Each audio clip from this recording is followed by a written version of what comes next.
Hey, this is Matt once again. We're back to another video, and this is a paid request for Lucas. Thank you so much for that. For those interested in requesting any type of videos, movie reviews, re-reviews, random thoughts, streams, commentaries, video game playthroughs, tier lists, rankings, whatever the case may be, feel free to send it directly to my PayPal. I do have a CashApp as well. Links are down below in the info box, and I will get to it as soon as I possibly can. And one of the commentaries Lucas wanted me to do was a commentary on Scooby-Doo meets the Boo Brothers, which I thought was really cool because it fits with the Halloween season. He even said, I know this is a favorite of yours, which it is. Childhood favorite. Nostalgia does play a big part of it, but again, I do sincerely enjoy this film. And sadly, I can't show footage because it'll get copyright claimed and blocked, so you just have to have my own face. But I'm paused at the beginning, and yeah, like I said, if anyone wants to request pretty much any type of video, PayPal is the best way to do it. Do have a CashApp as well. Links are down below in the info box. So, let's get to it. 3, 2, 1, pressing... Wait. 3, 2, 1, pressing play. And we got the piece of paper. It's going to land... Going towards the house. Going to land on the door now. Testament. Nephew Shaggy. Cut to Scooby-Doo. That's for sinking. So this is the opening credits. I know, no shit, right? But this is one of those early films I saw when I was a kid. Now,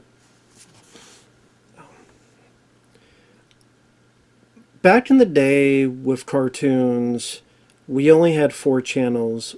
ABC, CBS, PBS, and another form of CBS. So if I watched cartoons, it would be either whatever we got on VHS, like we had a VHS tape of the first Simpsons episode, which was the Christmas special. Well, it was not a special, but it was Santa's Little Helper, that type of thing. Or it'd be whatever was on CBS, like Teenage Mutant Ninja Turtles, etc. But my aunt would send us videotapes and of cartoons. Some of them were Scooby-Doo. And Scooby-Doo grew up with as a kid, loved their stuff. And these films in particular, the 2 films was Scooby-Doo and the Boo Brothers, and Scooby-Doo and the Reluctant Werewolf, which I know Lucas requested a review of that. But it'd be episodes of Scooby-Doo, Where Are You? And some of the other shows that followed. Some of the stuff was Scooby and Scrappy. And this was always my favorite Scooby-Doo film. Because this one, I liked the idea that it was just Scooby and Shaggy, because those are my 2 favorites. Shaggy's my favorite, and Scooby's my second favorite of the whole gang. So I think as a kid, I liked Velma, Daphne, and Fred, but the fact that, oh wow, here's a movie with... Same with the Reluctant Werewolf. That, wow, here's a movie with just the 2 of them. And Scrappy as well. I thought, wow, that's really cool. That was really unique. That's what it felt like. And even to this day, I'm like, wow, it's cool to just have them. Now, Scrappy-Doo, he was a later addition. Because he had Scooby-Doo, Where Are You? In the 60s. About 3 seasons. And then you had some stuff... Other incarnations of the Scooby-Doo show. There was the one that started with the Scooby on the water skis with the shark.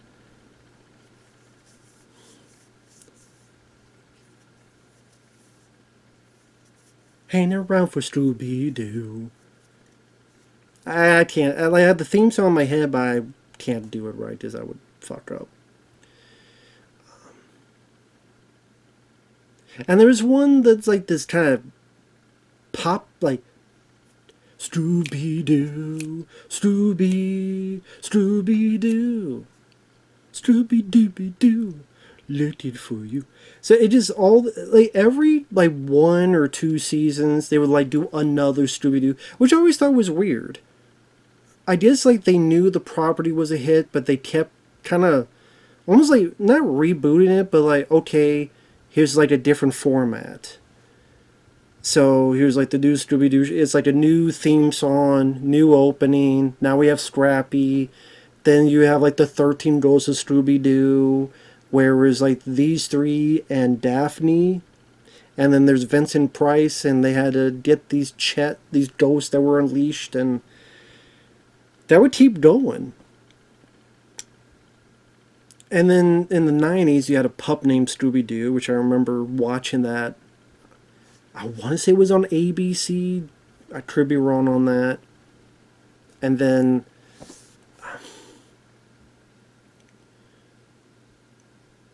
pretty much like the Scooby-Doo stuff, I kind of stopped the newer stuff where you had the two live action films around 2002 and 2004. I don't mind the first movie, actually. I think it's kind of unique, although there are some flaws. And weirdly enough, the second film is more like the cartoon, but I like it less. I know, it's just how it is. But, and then like Scooby-Doo and Zombie Island and the Witch's Ghost, I just wasn't into those, because, and there's been tons. I just like the sheriff like going through the teeth and one tooth dangling there.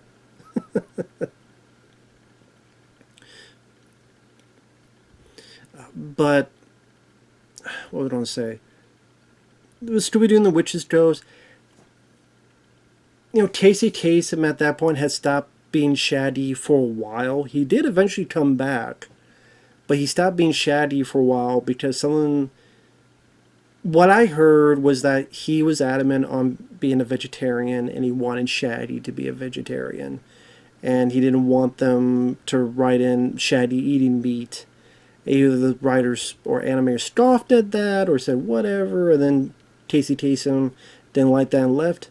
Now, who knows? For all I know, it could have been like maybe a money issue or something, but that's what I heard, was it was that issue. But I always thought Casey Kasem was the best for Shaggy. Although I do think Matthew Lillard did a really good job. Because they had a guy be Shaggy around that Scooby-Doo and on Zombie Island era, animated form and movies. They did a couple films, and then Casey Kasem eventually came back, which was cool. But Scooby-Doo, Don Messick, to me, is Scooby. He was the only one to voice Scooby in that way, in that fashion. Multiple people have tried to do Scooby-Doo. The guy, I think, who voices Fred does Scooby, and other people did. It's just not the same. No one has ever replicated what Don Messick did. And maybe because I grew with that voice over and over again watching these shows and these movies, so Don Messick as Scooby, his inflection, that to me is Scooby. And when I hear other people trying it, it just feels out of it. It doesn't feel right. It feels off. Like Matthew Lillard, I think, does a really good job as Shaggy. So it's not that I can't accept something new, but just nobody did Scooby as well as Don Messick. So, and again, they've done dozens and dozens of movies. Scoob, I think that was the last film they did. I never saw those. I never saw Scoob.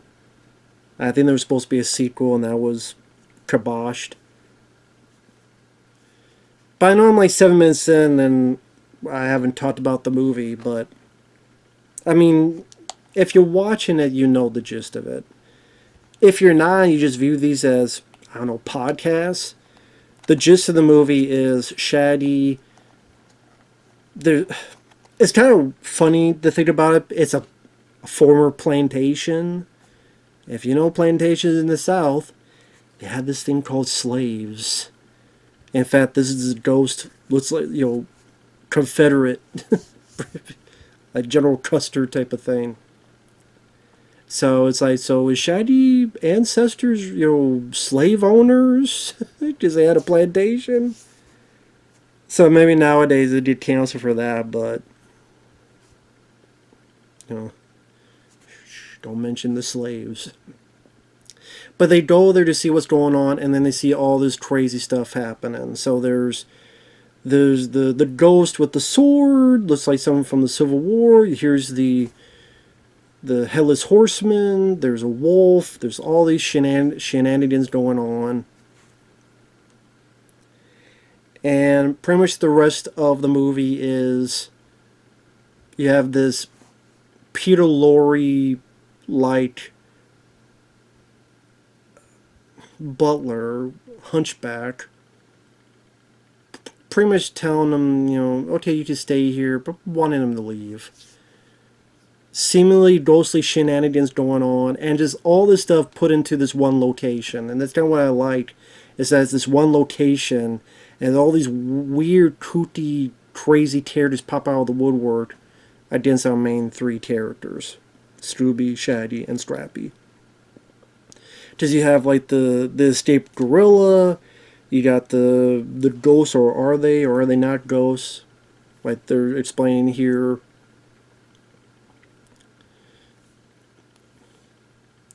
You have the hillbilly and his, like, I forget, it's like his sister or something, and the girl lights Shaggy. No, Beauregard, You have eventually they do phone three ghosts, like three ghosts who are Ghostbusters. Novel idea. And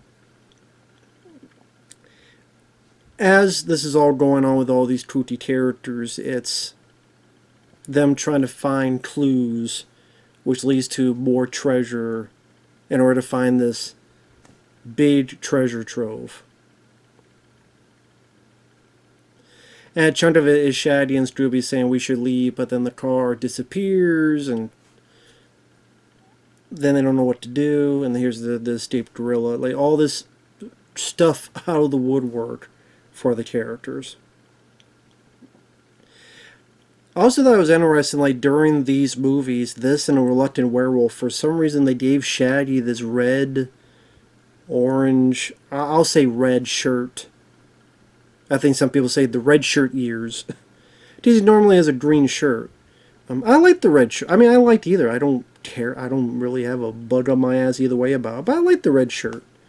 A bit different, and it just makes me wonder, like, what was if there was a reason behind changing the shirt, or it's like, fuck it, just have him be different.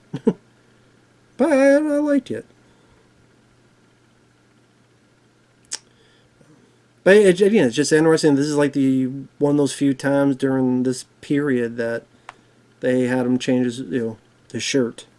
And I like this sheriff. I don't know who voices him. I could look it up, but I like this sheriff because he reminds me of Jackie Gleason, Smokey and the Bandit, Buford, which I'm sure is what they were going for.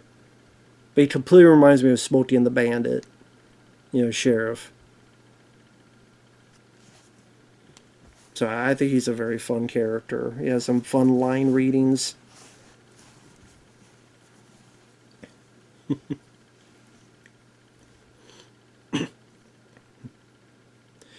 And Scooby-Doo, like the Hanna-Barbera stuff, a lot of people could argue, or a lot of people could make fun of the animation. Like, some people say it's like on the cheaper side compared to Disney and other animation studios.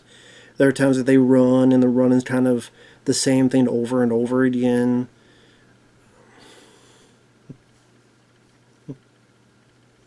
But I like the animation in this movie.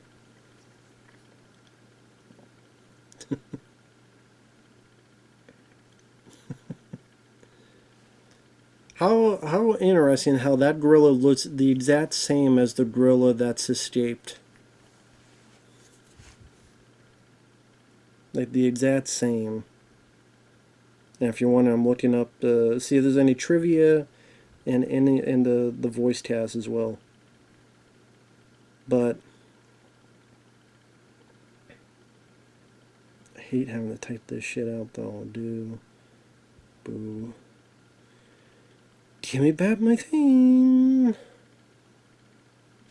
1987 this came out. And I'm trying to see, like, was this in theaters or was this Made for TV. I guess maybe they just felt. I don't know. So, Don Messick, Casey Kasem as Scooby and Shaggy, Sorrel Book as the sheriff. No wonder he sounded familiar. I should have known. He was Boss Hogg in The Dukes of Hazzard. I know that voice sounds familiar. And yeah, Boss Hogg from The Dukes of Hazzard. I could just hear him going, Roscoe P. Coltrane.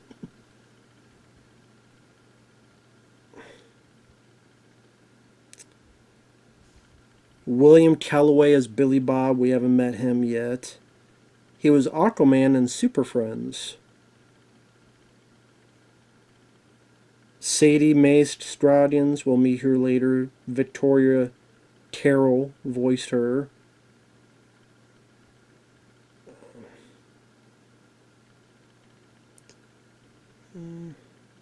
She's been in stuff, but she played a nurse in McHale's Navy. She was She-Hulk in The Incredible Hulk.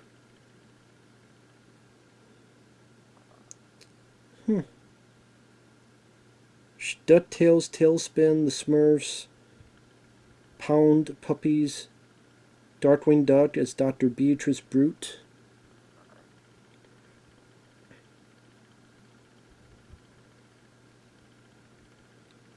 First released on VHS by Hanna-Barbera Home Video in the late 1980s and later by Warner Home Video in 2000.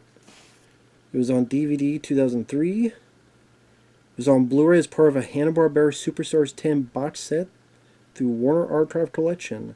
The film was remastered in HD. Then you had Scooby-Doo and the Ghoul School. And then, well, Scooby-Doo and the Reluctant Werewolf came out after this, too.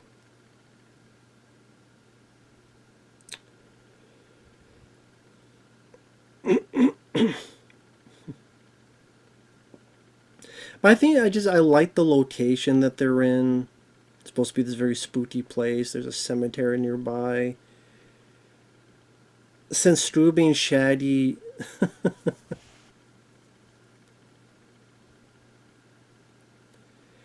I think also, what people may not understand is during this time period,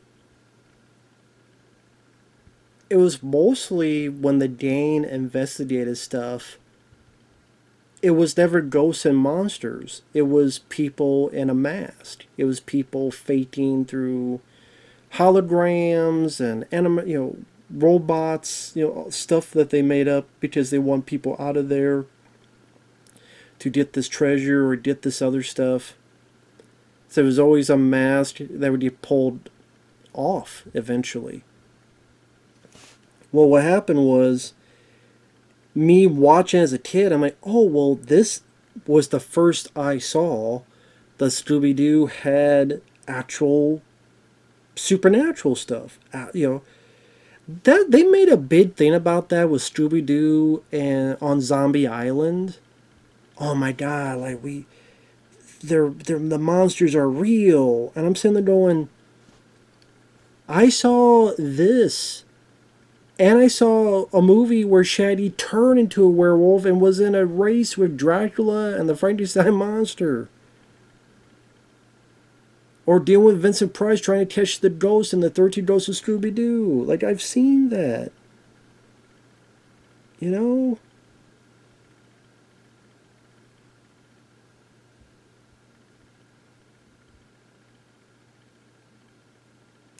So, of course, these are very much inspired by the Three Stooges. You had Jerry Hauser as Biko.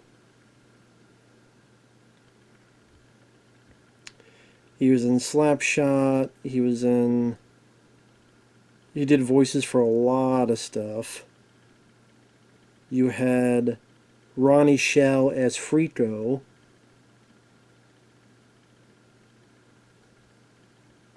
He was...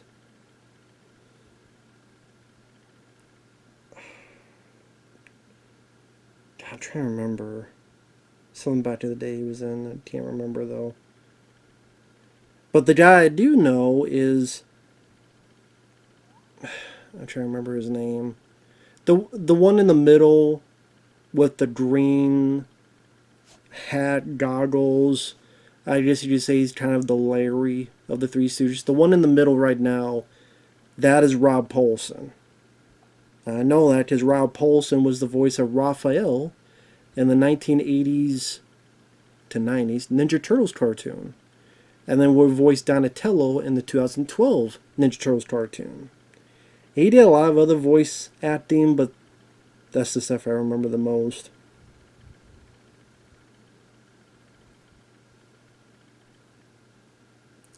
And the humor was fun because I am a Three Stooges fan and I recognized what they were going for. Obviously, the Three Stooges have long passed away.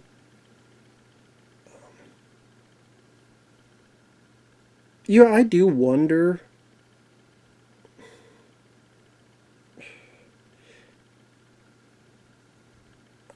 I do wonder with all this AI stuff going on, if you could do stuff like, for example, take this movie, right? And each of the ghosts revoice them with one of the Three Stooges characters. Like, one of the Three Stooges.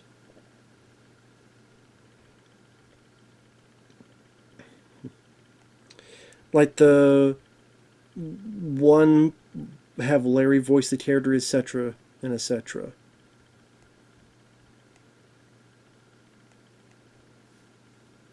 Granted, I don't know if it's there at this point, and it would take a lot of effort for something so minuscule in the grand scheme of things. But it's just something that would be, I thought, interesting. At least to me.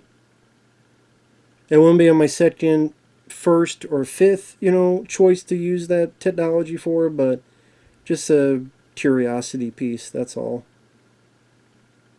At least for me.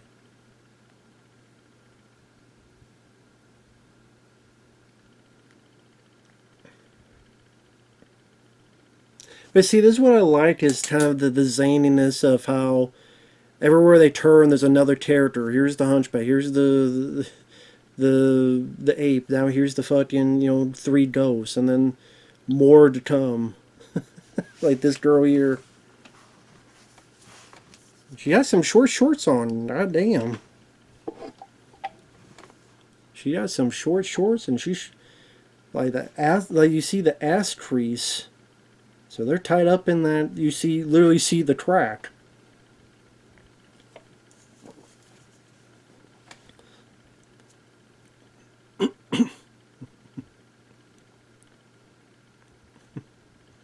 And hey, the grilling means well. It doesn't want to hurt.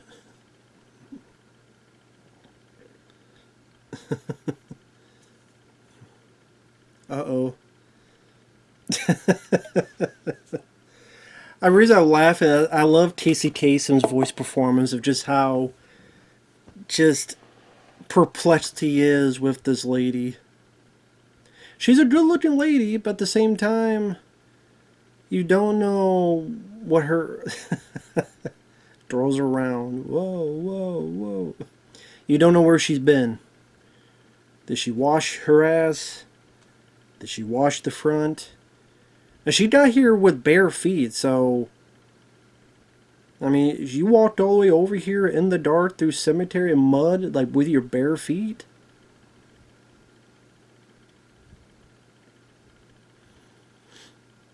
Makes me wonder what the fuck those feet look like.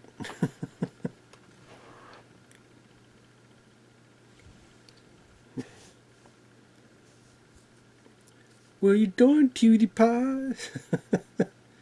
This is the guy with the... Yep. I did just one thing after the other. He thinks it's safe, now here's a guy ready to shoot him right in the fucking face.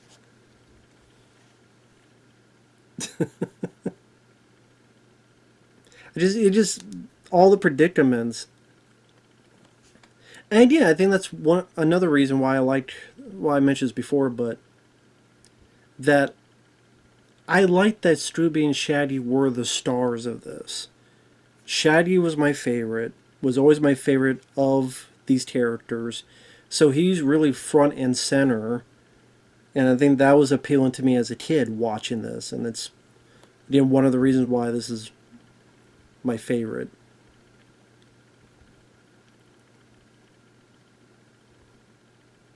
I guess. Leave this place. Oh, I wish I could. The music is fitting for the movie.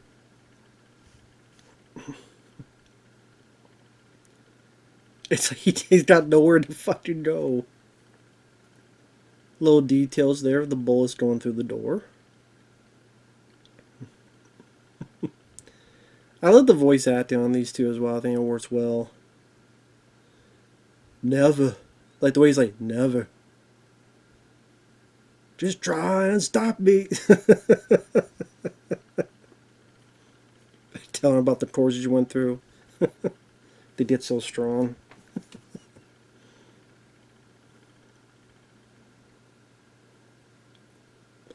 God, those old school phones back in the day. If you want to call that a phone. Now, I guess, like I said, the rest of the movie is them looking for clues. And Scrappy's the one that figures it all out each time. Now, I just again to my thoughts on Scrappy-Doo. Scrappy-Doo I never hated like a lot of people did. Like I said, in the early days it was Scooby-Doo and the gang. And that's what, when people think of Scooby-Doo, they think of that first show. Scooby-Doo, Where Are You? They think of the 49er. They think of like those designs, those ghosts. And I think the third season was like they were kind of using some footage from the other two, but especially the first two seasons, that's what people remember. And like I said, they did other iterations of Scooby-Doo afterward, but I guess it got to a point where they felt that it wasn't enough and that they needed something extra for the kids, and they felt Scrappy-Doo would be that. Okay, we need something different. We need to change up the formula and see if it sticks. So let's add Scrappy-Doo. Let's add this puppy, and will kids think it's cute? Will kids want Scrappy toys as well as Scooby toys? And I mean, when you look at Scrappy-Doo, like as a character, you see that he means well. He's always sticking up for his Uncle Scoob. He's always being nice to him. He's always trying to help out. He's never, mean to others. He's doing the best he can. So, like I said, I never hated him. Never did. Now, would it be interesting to see stuff like this without Scrappy-Doo? Sure. Like, it would have been interesting to see what this film would have been without Scrappy. That was just Scooby and Shaggy talking back and forth. I think that's a good enough team. And have Scooby or have Shaggy figure some of this stuff out. I know they're not labeled as the smartest people, but they're not, complete, utter Nimrods. They could figure a thing or two out, and I think that'd be interesting, like what these two could figure out on their own. So again, I don't think Scrappy-Doo was necessary, but he doesn't ruin it for me either. And, I mean, they must have thought because it's not like he disappeared after one iteration of the show. Like, they kept him around for a bit. Again, there was other Scooby-Doo shows. There was 13 Ghosts of Scooby-Doo. But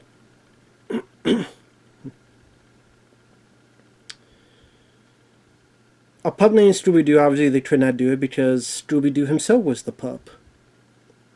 I think especially after the first live-action Scooby-Doo film, where Scrappy was the villain, I thought that was clever. I did. James Gunn wrote the first, well, he wrote both of them, of those live-action films. Scrappy being the villain, I thought was kind of ingenious, because he did have a reputation in Scooby-Doo with Scooby-Doo fans Uh, yeah, I love Casey Kasem's performance in this.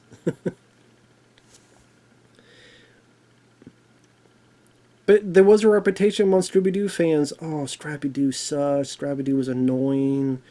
Because he was like, oh, he's a know-it-all. He's a do-gooder. He was doing better than the others in terms of solving the cases. And he was the... How do I put it? He was the third wheel. He was the glorified third wheel. People like Scooby and Shaggy, they were fine with it. He was the third wheel that people felt they didn't need. So, him being the villain in that live action film was an interesting, smart idea, a very clever idea. And then they decided, no, we never need that character again. Now, I'm not going to say I miss the character, but at the same time, if you handle it right, if you write it properly, would I mind them bringing Scrappy-Doo back? No. Just write it well. And again, I don't think he's this god-awful character, but he's kind of what people felt of like Cousin Oliver on The Brady Bunch. Okay, they're losing steam, or they're losing ratings, or they're losing this, so they bring in a brand new character that's a younger character to try to spice things up.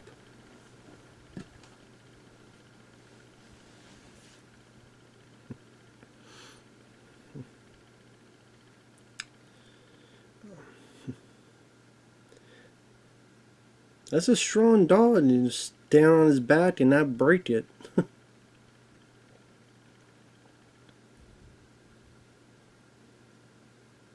Now you got another ghost costume, the skeleton. So it's like, okay, you got the headless horseman, you got the skeleton, and you have the I don't call him the Confederate, the colonel, whatever. But yeah, decent designs here.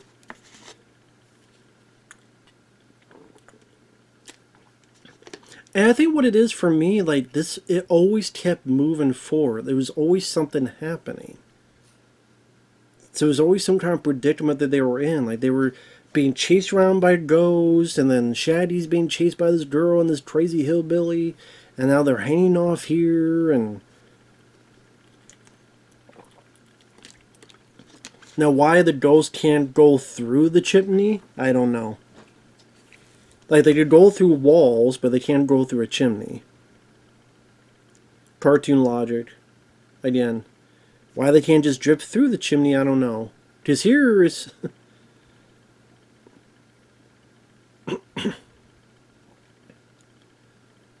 And again, to repeat, it's an added bonus that this is the voice of Raphael, and they use cartoon voice in this character, which I think is cool. Rob Paulson and Casey Kasem. Because Scooby-Doo and Ninja Turtles those were the two cartoons I grew up with the most. If I named it 3 cartoons I grew up with the most, Ninja Turtles, Scooby-Doo, and probably The Simpsons. Cartoon-wise, that is.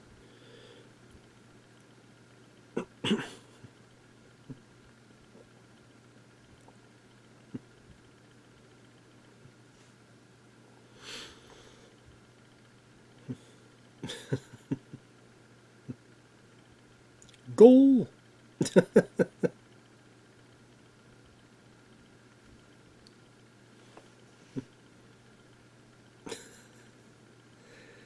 It makes me laugh even more knowing now that I probably knew that before, but I forgot this Boss Hog, the voice of this character.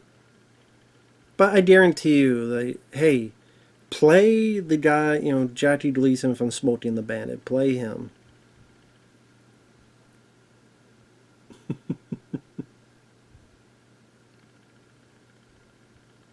I love his, like, oh, his little stream. You just got yourself a citation. There you go. Get the fuck out of there, Sheriff.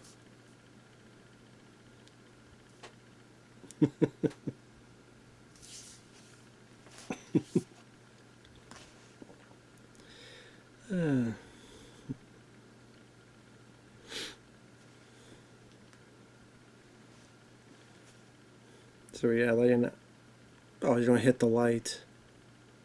Yep. Now you got 2 citations.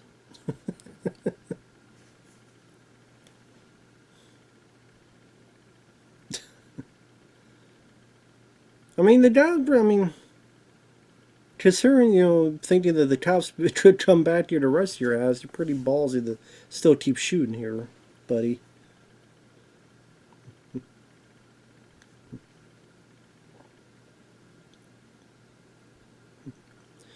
But I wonder, there could be people, that's another thing I liked about this, is when Scooby-Doo, okay, how do I put this? Oh, yeah, that's right. He accidentally blows himself up.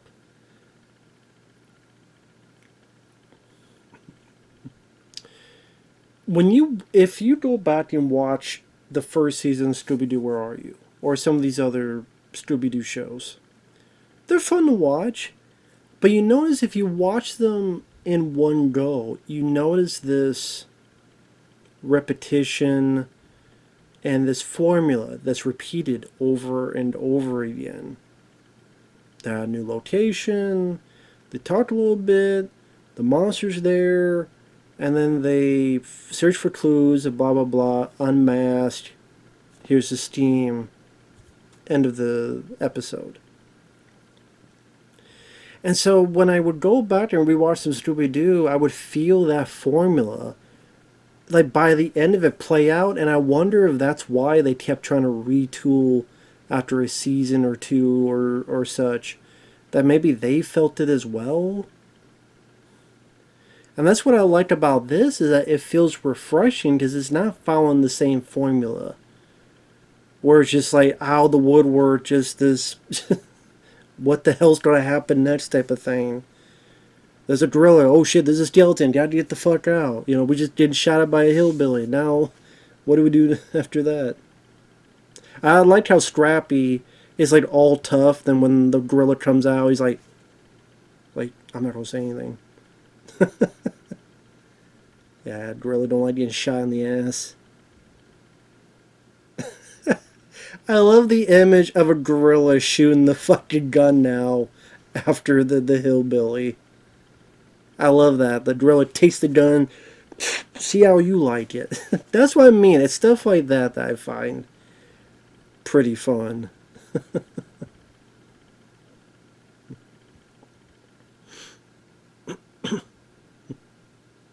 Well, I mean, you're a dog, so you will like bones, so Scooby should like him, because he's all bones. You like bones, Scooby? Get the bones.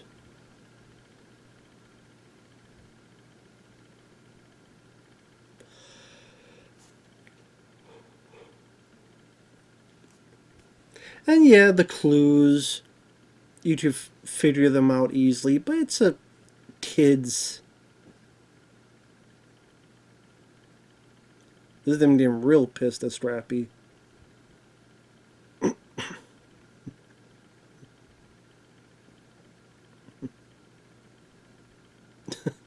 You broke it. I'm a sucker for movies that have one location, but there's all these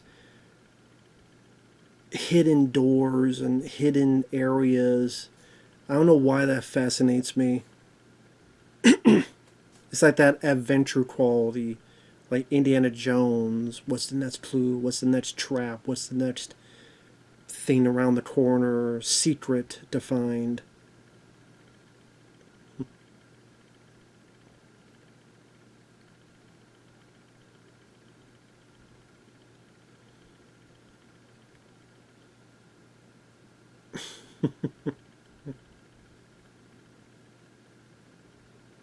And of course, you don't find out. It's one of the 3.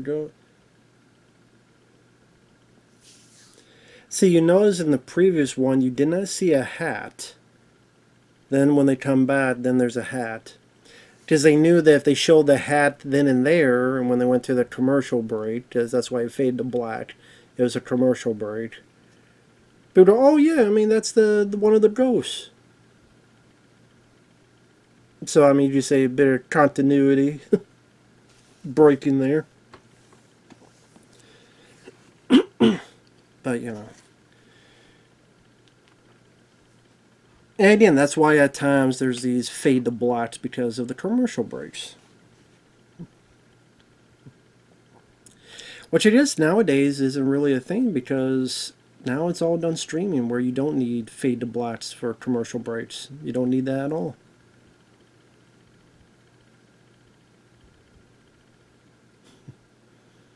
I like the idea it becomes a light bulb right there.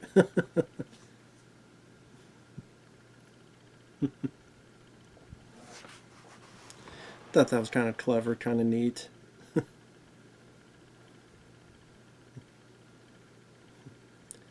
So yeah, I mean, the being one location, you have the Three Stooges type of humor, which I'm a big Three Stooges fan. That's something I grew up with as well, the Three Stooges. Because my aunt would send us tapes of the Three Stooges. Moe, Larry, Curly, some Shemp there, even some Curly Joe and Joe Besser, but mainly Curly and Shemp stuff. But yeah, I watched those back in, I mean, I have the DVDs up there, the DVD sets of the Three Stooges, and those are fun to watch. I don't know why they have not made a Blu-ray set of that. I really don't. The fact they have not made a well, they did and they didn't. That's a whole other thing. They did, but it doesn't have all the Three Stooges shorts on there. So again, they did one, but it's not there. Not all of them there. I'm like, what the fuck? You own all of them. How are all of them not there? Oh, 100 years of Three Stooges, so let's leave out some fucking episodes. I hate... That's stupid.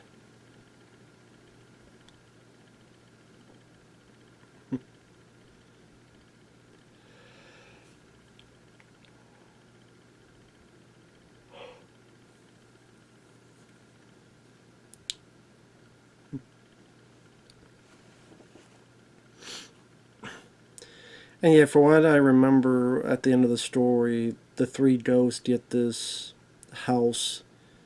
Like they get to inherit the house, and they give the I think they give them treasure to charity.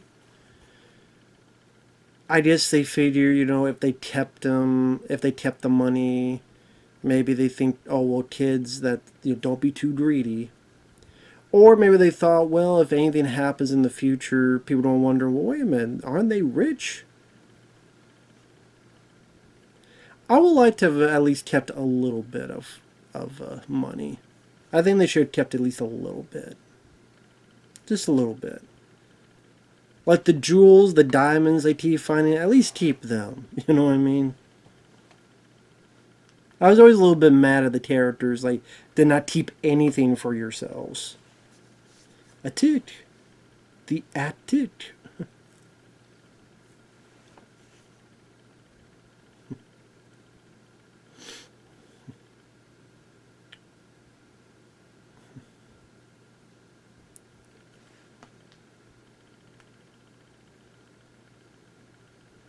Puppy power.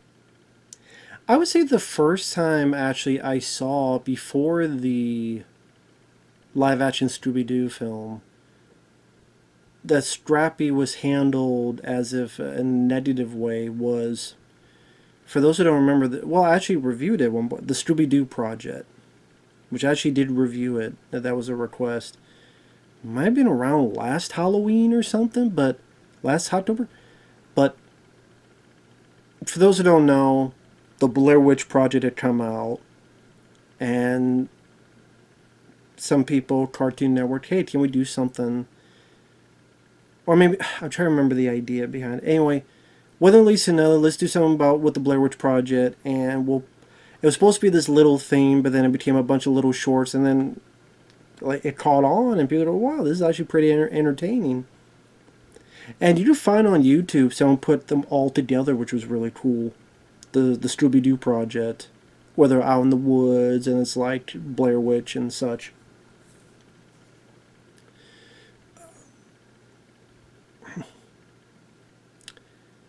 There are elements where they hear something and it's Scrappy-Doo. Daphne, Daphne, wait, it's Scrappy. I know, and she's still running away. And there's a bit where the Scrappy-Doo runs off to fight the villain, and the others hightail it the other way because they're annoyed by him and they don't want him there.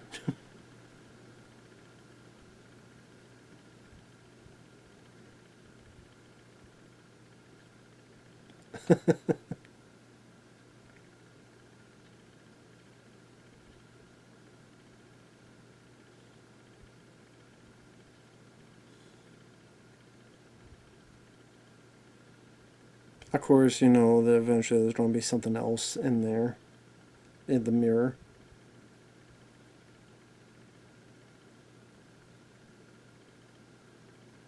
Oh yeah, he plays a prank on Shaggy. That's right. Scaredy cat.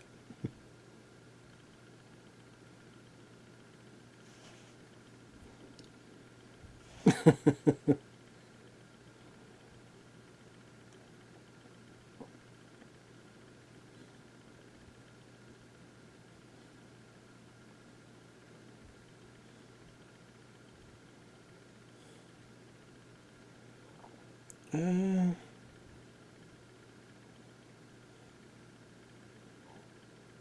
oh, that's This is listing all the Scooby-Doo movies.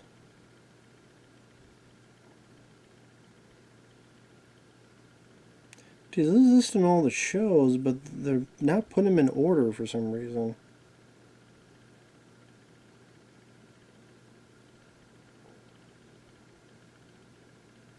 Okay. So there's been 45 films, 46 short films, 13 TV series, 1 web series, 15 animated series. So what's the difference between the two? 7 TV specials. So a shitload.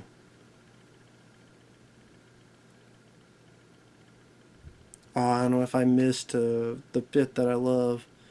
Yeah, Scroob, watch where you're going. And then Shaggy turns and immediately slams his head right against the fucking wall. I thought that I might have missed it, but that I always thought was a very funny bit. Doggone it, Scoob, watch where you're going. He smashed right to the fucking wall. Yeah, I think I missed it earlier.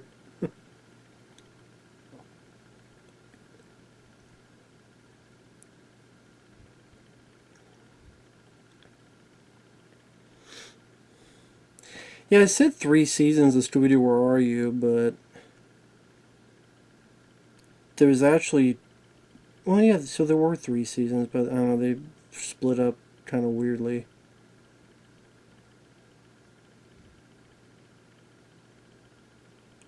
Selection of episodes from the later Scooby-Doo All-Star Laugh Olympics were aired under the Scooby-Doo Where Are You title name and marked it as the 3rd season, so that's why.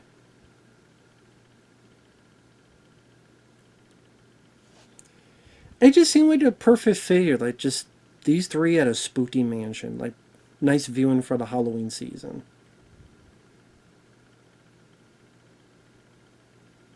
At least to me. So yeah, you had the Scooby-Doo Where Are You, which is the most classic one, where you had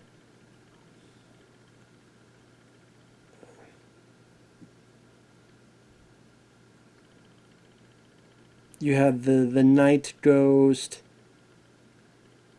the Ghost Diver, the Minor 49er, all that stuff.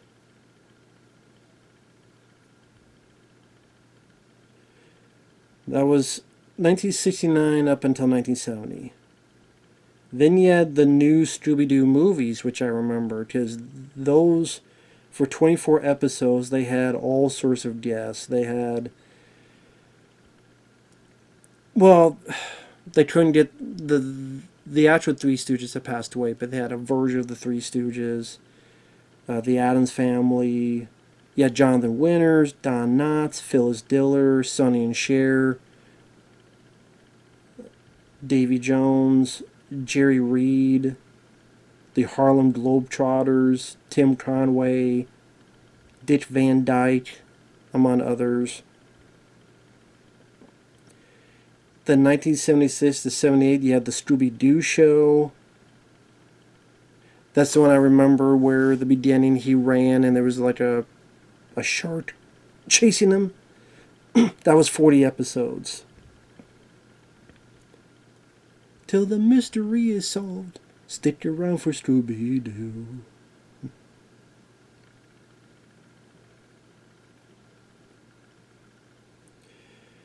Then 1979, 1980, you had Scooby-Doo and Scrappy.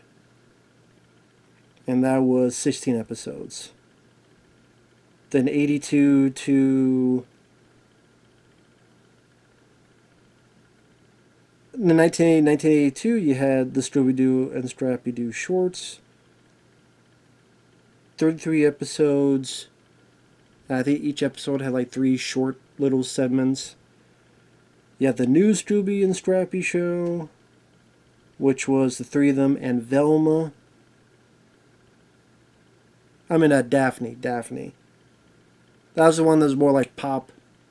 Scooby-Doo. So it was these 3, Scooby, Shaggy, Scrappy, and Daphne. That was 83, 84, that was 26 episodes. Then 85, 13 Ghosts of Scooby-Doo. Then 88 to 91, 27 episodes, A Pup Named Scooby-Doo. So you consistently had some type of show. There might have been like a 2-3 year difference, but like 69 to 70, 72, 73, 76, 78, 79, 80, 80, 82, 83, 84, 85, 88 to 91. Plus you had some of these movies. Then it wasn't until 2002 we had What's New Scooby-Doo. 2002, that's around the time we had that live action movie. But there were movies, like I know at least in 2000 there were. Scooby and Shaggy Get a Clue, Scooby-Doo and Mr. Incorporated, Be Cool Scooby-Doo, Scooby-Doo and Guess Who, Velma, which you know what, I still have yet to see a single fucking episode of Velma. And then something called the Go-Go Mystery Machine, which I have no idea what that is, but this is to be announced. What's sad is that some of these you can't get easily. Like there isn't just a DVD set that has the Scooby-Doo show from 76, 78, those 40 episodes. Or Scooby-Doo and Scrappy, those 16 episodes. It's all, well, some of it's part of this collection, and some of it's part of this, and this if you get this. Like the Scooby-Doo show, like this one.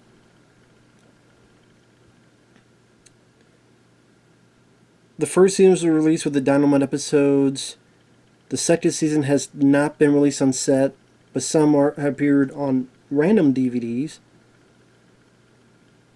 I guess the third season was released as Scooby-Doo Where Are You? Complete third season. Okay.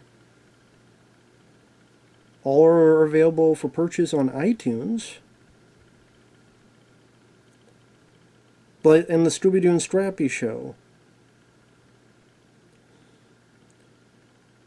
So there was a complete season 1 in 2015. Okay. What about the other one? All the other Scooby Scrappy. First 7 episodes were in the Richard Rich Scooby-Doo Show Volume 1. And then 3 episodes were in 13 Spooky Tales Robot. And then a bunch of them were in another 13 Spooky Tales episodes. So they split them up into multiple DVDs.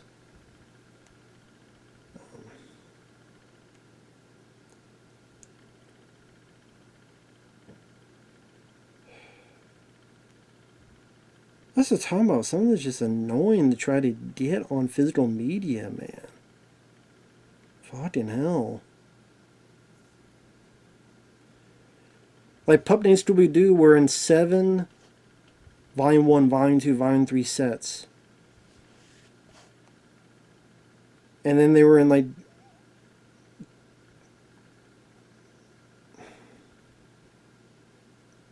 I guess there was a set 1 and set 2 that has all the seasons on it. What they should do is they should make like the ultimate Scooby-Doo box set. Here's Scooby-Doo, Where Are You? Then here's the new Scooby-Doo movies. Here's Scooby-Doo show. So you really have to make the effort to find each of this shit.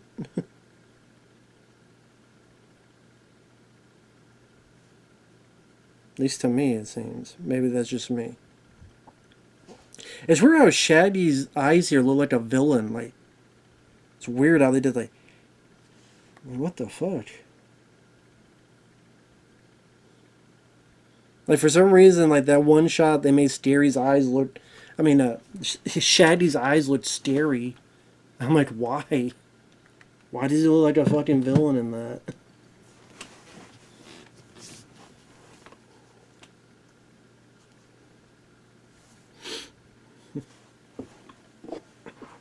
Like, goddamn.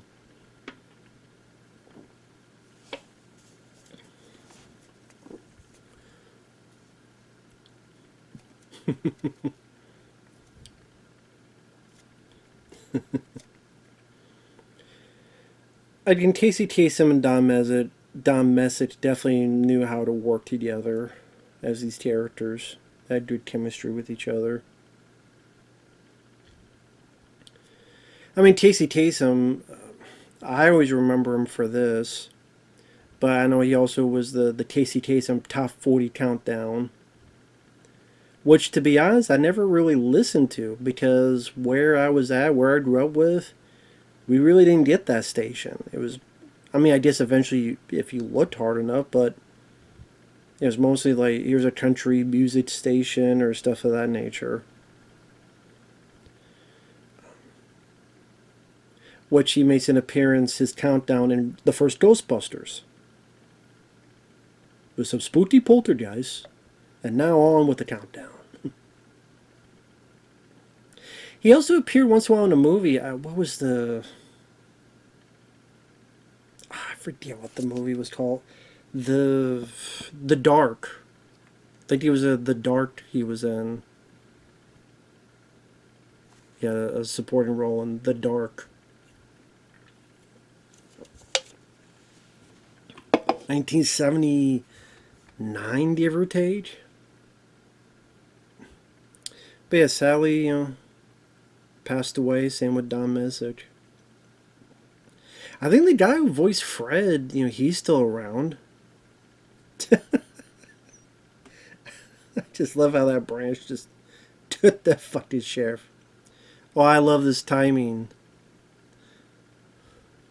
Oh, no, not yet. A 1. Oh, here is a... I do a count of 3. 1. 1. A 2. 2. And a 3.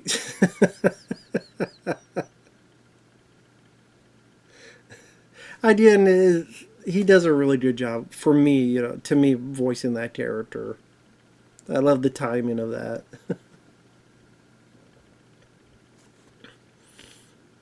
Why you thought on listening to Scrappy, I don't know.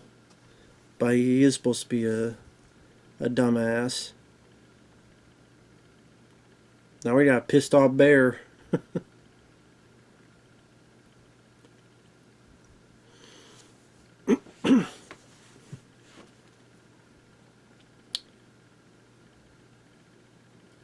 I will say a good substitute for Scrappy would have been Daphne. Daphne would have been a good substitute.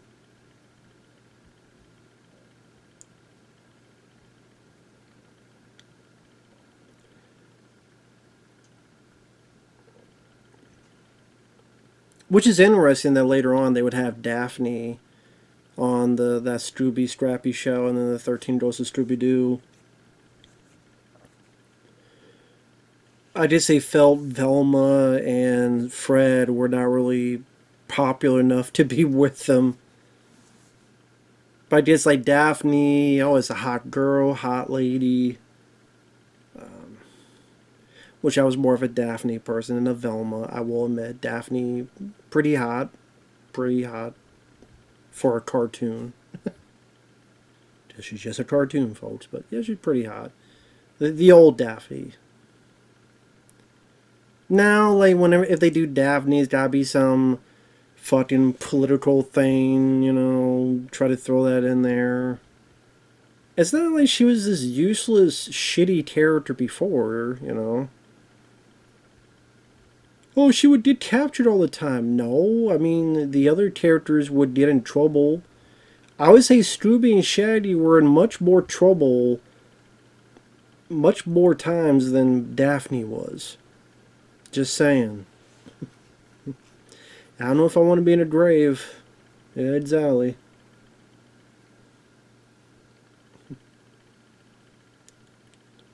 For a second, I'm like, what would happen if they ran over Scrappy?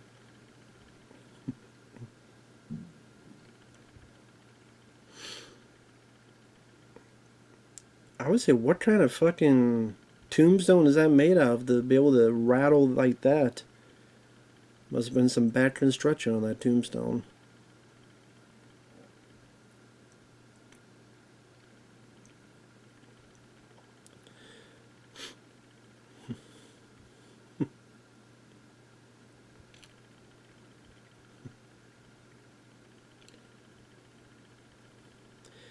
But that's the thing, it really does move in like a good, you know, consistent pace of like going from A to B to C, of these clues and stuff. Da. I don't know why that sound effect Casey Kasem makes always got me too. That's a hard head for Scooby to. I mean, that's a stone fucking hat to land on your head. And Scrappy, I mean, he's brave. Just take that thing right from his fucking grasp.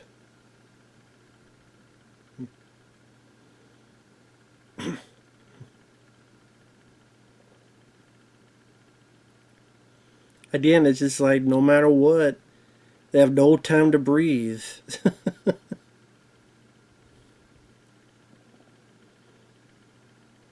It's like they were stuck behind a bookcase and they got out, then they're chasing stuff. They go to the graveyard, then they're chased again, then they drop down this fucking hole. And it's like, goddamn, what's going to happen next? I know there are people that shit on this. I don't know why. I don't know if it's because it didn't follow the formula and they just. But I'm like, well, how many times do you have the formula of the game, find someone, and they got to pull off the mask, and it was Old Man Smithers. And they wanted those kids out. I would have gone away with it if it wasn't for you meddling kids and your dog, too. This is a funny scene. The way he's at Scooby and Shaggy. And then it's like.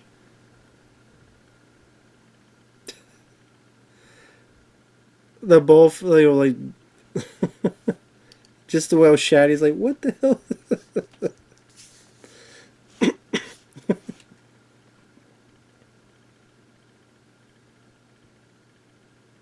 I just like at first, he almost has this like, ooh, being touchy-feely, aren't you? Which, looked at the wrong way, may have like different type of implications. But you know, it's a dog being pet. Dogs like that. Not in a sexual manner.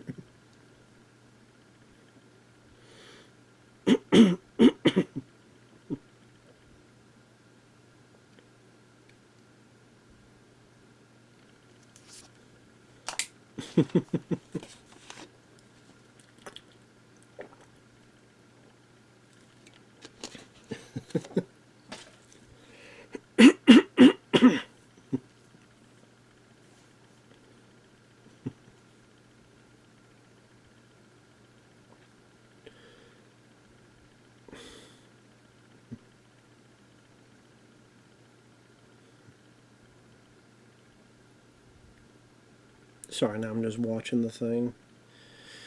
I mean, with Scooby-Doo nowadays, I'll be honest, I don't even know what they do with Scooby-Doo nowadays.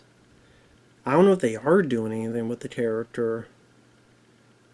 If they're,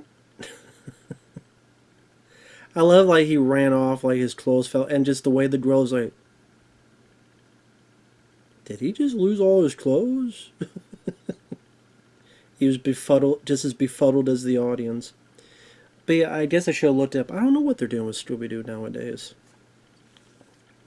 I think eventually they will do. Well, Warner Brothers owns it. And here's the thing, I don't know. I really don't know where Warner Brothers will be in the next 5 years. I really don't. Oh, I love this bit here where they go back and forth. Billy Bob and the girl, I'm going to shoot you. And she's like, coming up, no, you won't. I'm going to get you. You ain't doing that. I said, I'm going to shoot this motherfucker. No, you won't. And the whole time, Casey Tanner just talked and not even knowing. See, this, I love this, like, give us like a suplex at that point.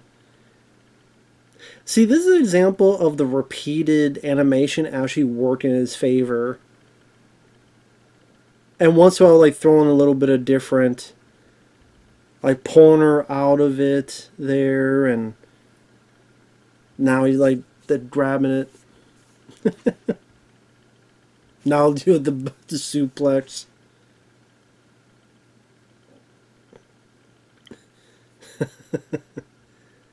See, I think that was a funny gag. That was a funny moment. See, the repeated stuff actually worked in its favor, and that was good. But yeah, Warner Brothers, I mean, they've been in such dire straits lately. Who knows where there will be? I mean, I'm recording this in 2025. Where there will be in 2030, I don't know. Because they've done so many projects and backfired a lot. I mean, the DC universe with Zack Snyder completely failed. Other than Wonder Woman and Aquaman, maybe a bit of oh, I can't believe I forgot the damn name of the movie now. Shazam, the first one. The rest of them did not do that well, or disappointed, or flopped. And then there's other movies they lost money on, and that's why they were canceling. They canceled Batgirl. I think there was a Scoob sequel to that Scoob movie that, again, I didn't see. That was that was thrown away. They were going to throw away that Acme Coyote one, but I think it is going to be a release now. Now, I'm saying this right here. I look forward to that because I think it's an interesting idea. I think an interesting plot, like a fun idea. It gives me vibes of when they did that, when I forget what company did Rescue Rangers. Was it? Maybe it was Disney. Rescue Rangers. I liked it. I thought that was a very clever one. Rescue Rangers was fun. And do I have... Sorry, just check it real quick. 1 second.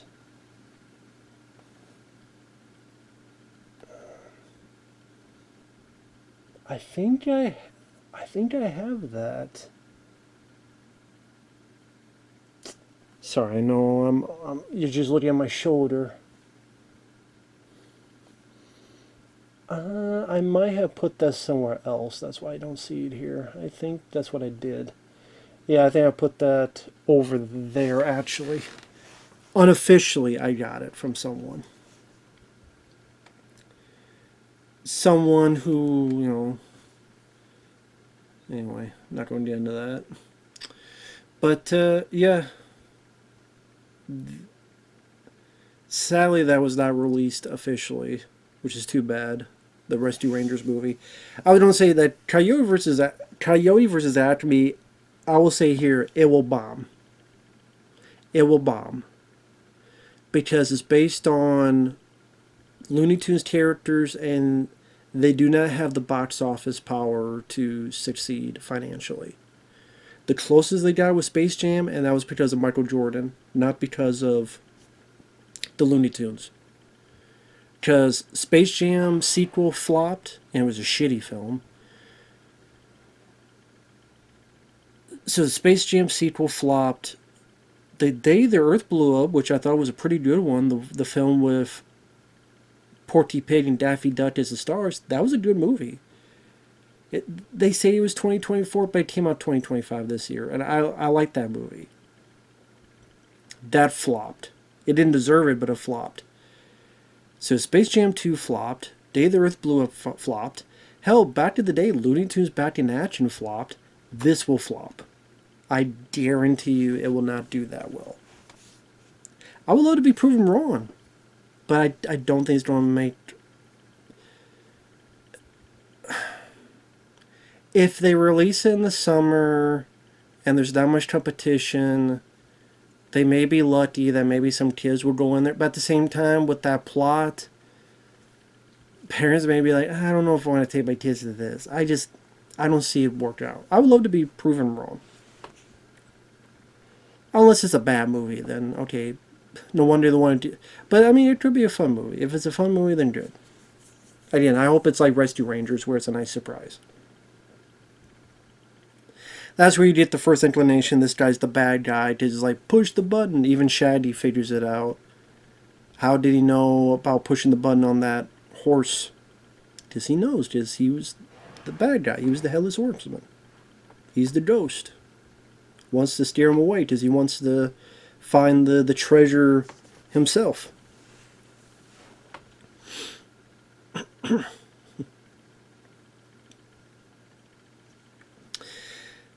But yeah, Warner Bros. Has had so many flops, so many issues, so many problems, that there's been this continued talk of it getting sold. Whether to Paramount, whether to Netflix, whether to someone else. Don't be surprised, because this DC thing is not working as well as they want. They can say whatever they want about the new Superman movie. It did not do what they wanted. It did not. I don't see a Clayface movie and a Green Lantern TV show. I don't see it turning things around for them. I don't. I do not. So.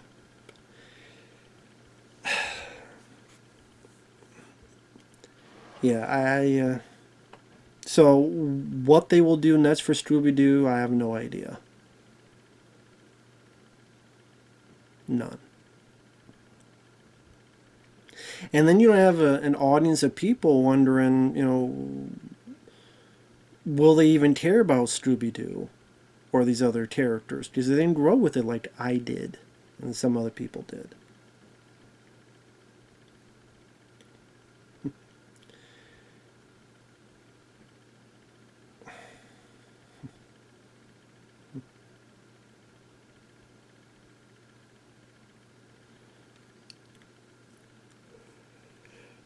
I do remember thinking, man, it'd be nice if Scooby and Shaggy could find some of these clues and figure it out. So it feels like they're just running around waiting for Scrappy to show them the way. At least if it was Daphne, we could look at someone hot. But that's the thing. If they made it Scooby and Shaggy, I don't think people would have complained. Scooby finds this, Shaggy finds that. Shaggy finds this, Scooby finds that. Maybe the ghosts find, the Three Stooges type ghosts find that, and etc.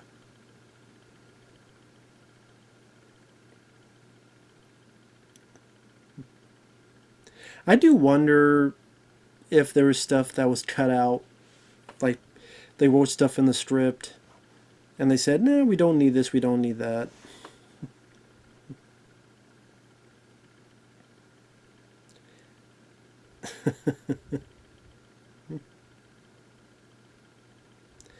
Because I try to remember, well, I guess I'll find out. Because it's been a while since I've seen this. When's the next time?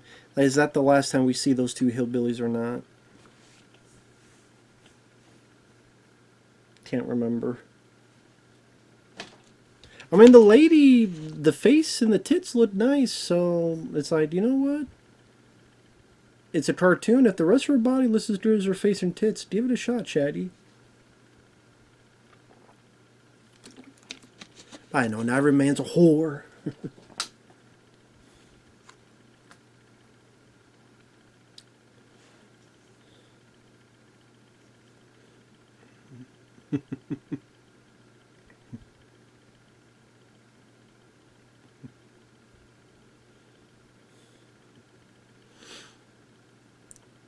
But yeah, they really go all over this place, to the attic, the chimney, the underground caves, the cemetery. They make a lot of use out of this location. I think that was another thing I liked about it. It's like Resident Evil, or when you play one of those games and you really get to go seemingly everywhere.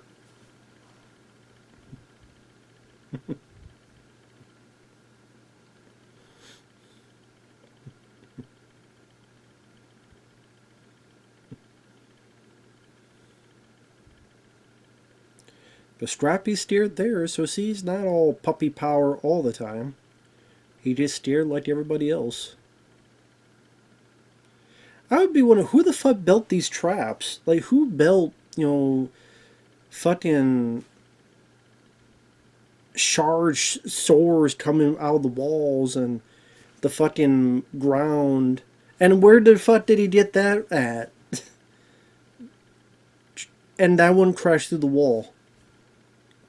Again, the cartoon logic, it's like, wait a minute, this switch, how the fuck did they build all this shit? Did the person who made Batman's cave build all that shit? Okay, the floor's going to break away here, and rocks going to fall here, and sharp, knife-like things going to come out of walls here, and then he has a fucking steamroller. How do you want to put it? Right? Where did he pull that out of his back pocket? What the fuck? Now the girls having a party. And they're not doing their fucking job. They're not doing their fucking job.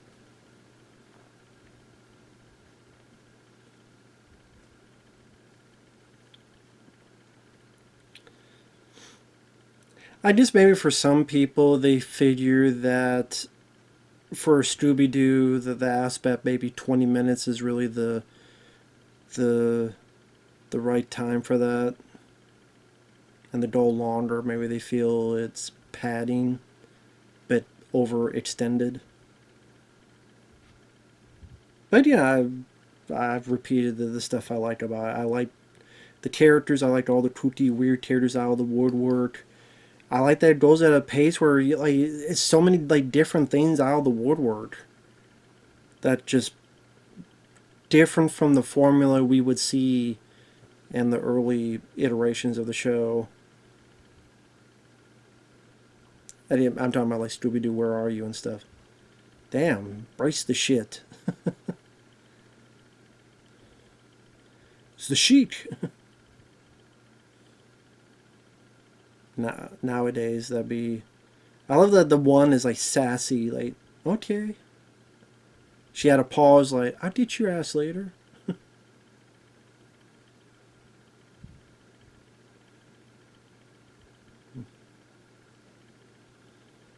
Yeah, dude, you haven't done a goddamn thing. You've done nothing. You screwed up. I mean, to be fair though, they helped you a few times. You were stuck in that wall, and they hit the piano key for you to escape. So you can't sit there and say they've done nothing. I mean, without them, you still be stuck in that fucking bookcase behind the wall because you have no way to get that fucking piano key hit. So again, you want to sit there and say like nothing's happened. Well, they accomplished that, so there you go.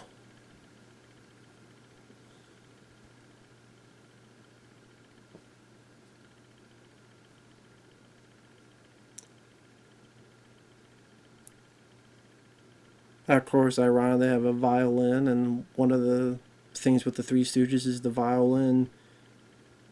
When Larry would play Pop Goes the Weasel and get curly, crazy, and shoot and hit Should have had the Rob Paulsen character play it since Larry played the... It was a violin of Three Stooges. I don't know if this here was the violin or the fiddle. I just figure a violin. I mean, you know.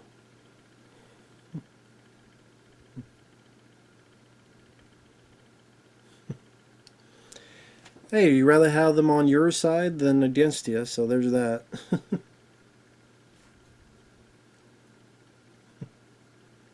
Pull that right out of your shirt.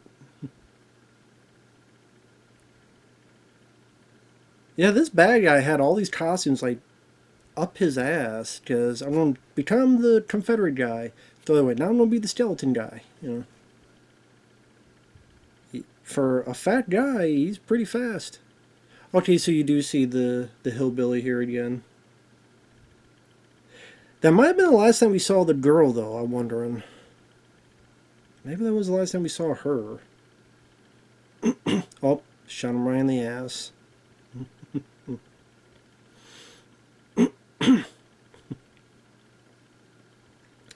Oh, this might be the last time we see him.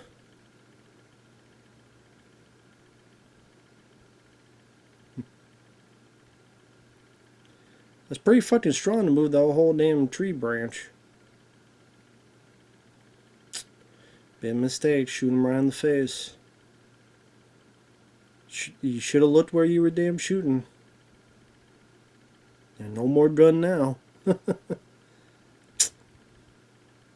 Watch that first step, man. Watch that first step.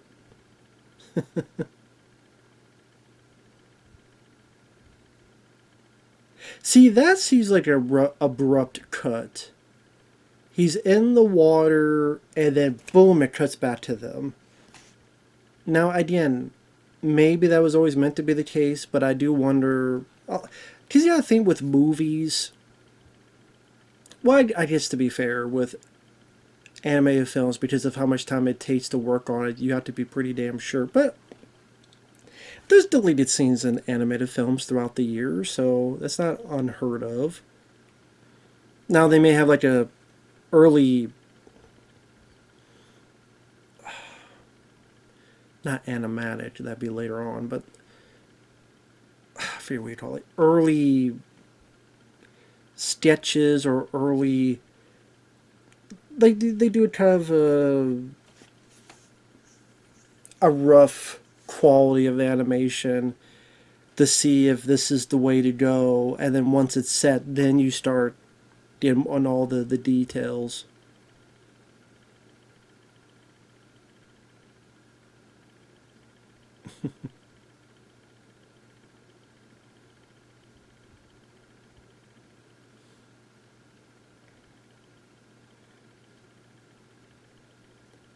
I'll be right back. Sorry about that, had to get some stuff done, but that's how it goes. So I'm paused at 1 hour, 21 minutes, and 44 seconds. 3, 2, 1, unpause now. He's trying to pick the berries. Oh yeah, and then this one's going to be the nose of that bear. Right about now. Yep. Yeah. That bear ain't having it.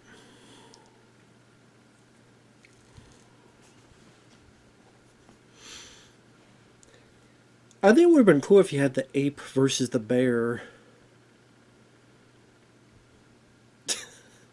I like that kind of that one turn, and then this kind of has his arms down like he's ready to just club someone. But yeah, that actually would have been cool if you had the ape and the bear going toe to toe, and the ape saves Scooby and them and defeats the bear. I think that kind of would have been cool. So it finally shows them that the ape doesn't mean harm, that the ape doesn't mean any ill will. I don't know how the fuck Shaggy... He was on the thing, and then some force just pulled him out of there. I don't know how the fuck that happens, where he's on the thing, and some force just pulled him off it like a magnet. Even cartoon that defies the fucking gravity, physics, all sorts of stuff, but whatever. Like again, that was a weird choice. He lands like on this, and then for some reason he just pulled. Nothing pulled him. I don't know why. So now you have a car running by itself. Even the car knows. Even the bear knows. Don't stay in the way of a fucking Jeep. Don't get in the middle of a hit and run.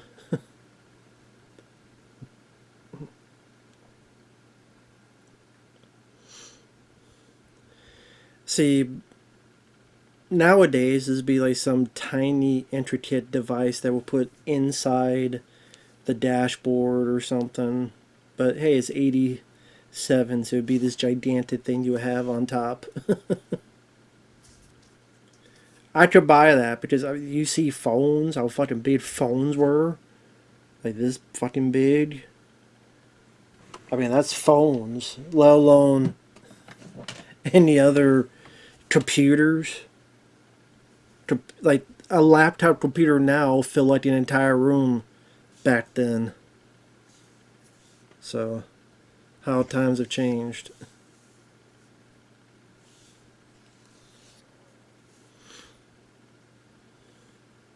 I mean, you got your car back, but now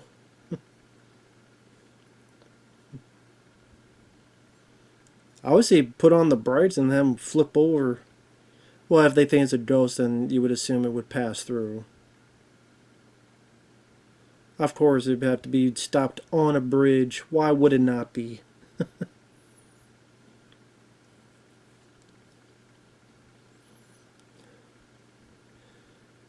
You could get up and walk and run off the bridge.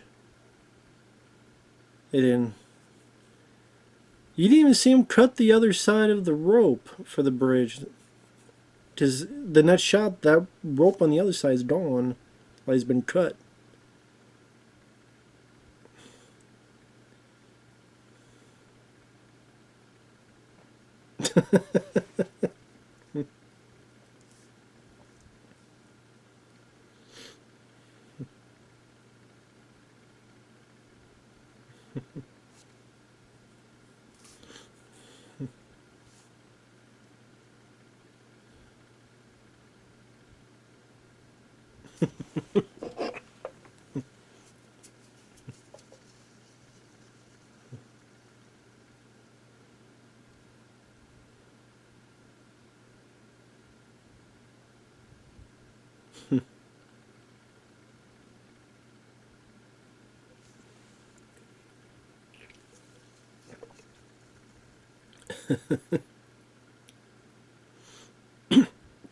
Gave him a new toy.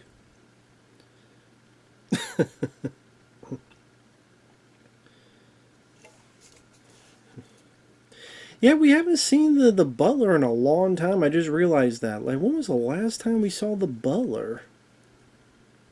Maybe that's the point, is that you haven't seen him for so long, you assume, oh, it must be him.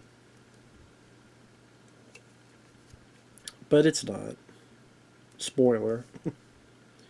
But yeah, the hillbilly girl left. The hillbilly guy is gone. That's why I wondered if there was any other bits with them in it later on or not. But I mean, with this stuff, you never get like special features. See, that would be cool though. I would actually like to hear a commentary from someone, from people who actually made the film. What was their ideas? What was their inspirations? What were they thinking of? What would they change? What would they stick with? Oh, we were thinking of doing this, but we did this instead. We had different, I'm sure they had different ideas. We're thinking of doing this and this, but we did this and this. I like to hear that stuff.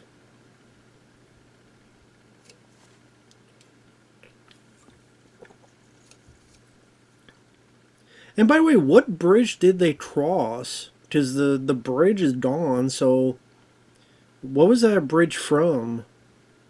I guess where the cave system was, so now I guess they don't need to go back to the cave system, but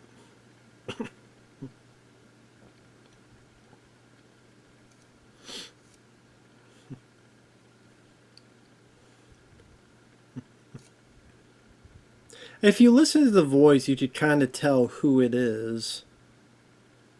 Well, I guess to be fair, you could kind of think it's the butler as well. But there you go. The Boo brothers come in for the save. And I like the Boo brothers. I think they're likable characters. I wish we could have seen them again in another form. You know what? I would have been happy to see like the return of the Boo brothers as Scooby and Shaggy. Damn, pulling out a gun. Of course, the sheriff had a gun, but I'm just saying, and you know the hillbilly had a gun on. But you know, how many the bad guys pull a gun and I'm going to shoot you in the face? Up there you go. His brother.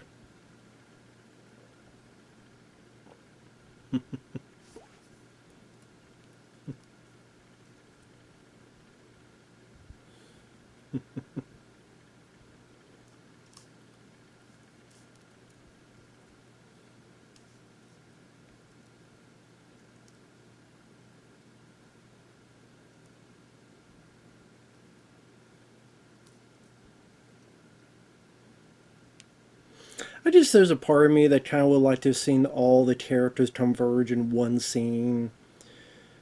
So, like, maybe the gorilla is returned to where it needs to go and it'll be safe and sound there. The butler.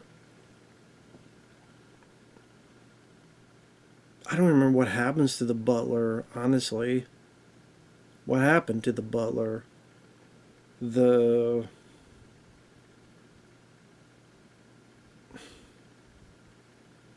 The girl gets over her crush and goes about her merry way.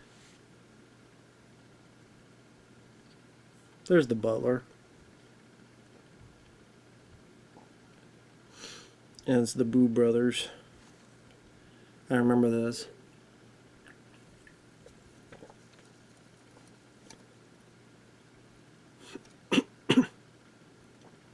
And I don't know why or how ghosts can eat, but okay. They got no stomachs. I always think of Casper, like they're eating, but then it all goes kind of half digested into the ground, I guess. Anyway, so they're told they're going to be given the plantation and the money they're going to give to like charity. Why you don't decide to at least keep some of the money? Keep a handful of the money. So that's what made me mad. Keep a handful of the fucking money. At least. At very least.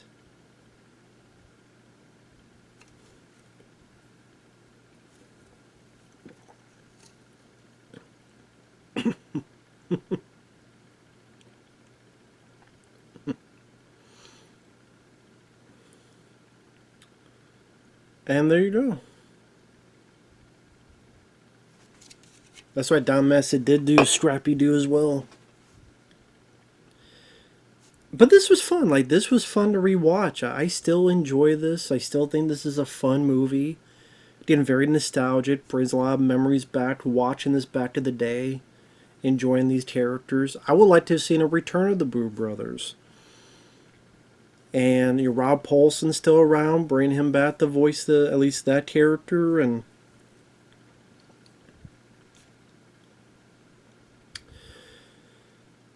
this time they meet Daphne and Velma and Fred, and maybe even bring back Scrappy-Doo, and there you go. I'd be happy with that, but I don't think it's in the cards. But yeah, there you go. That was Scooby-Doo meets the Boo's Brothers. Thanks once again to Lucas for the request. Take care, everyone, and we will see you in the next video. Bye-bye for now.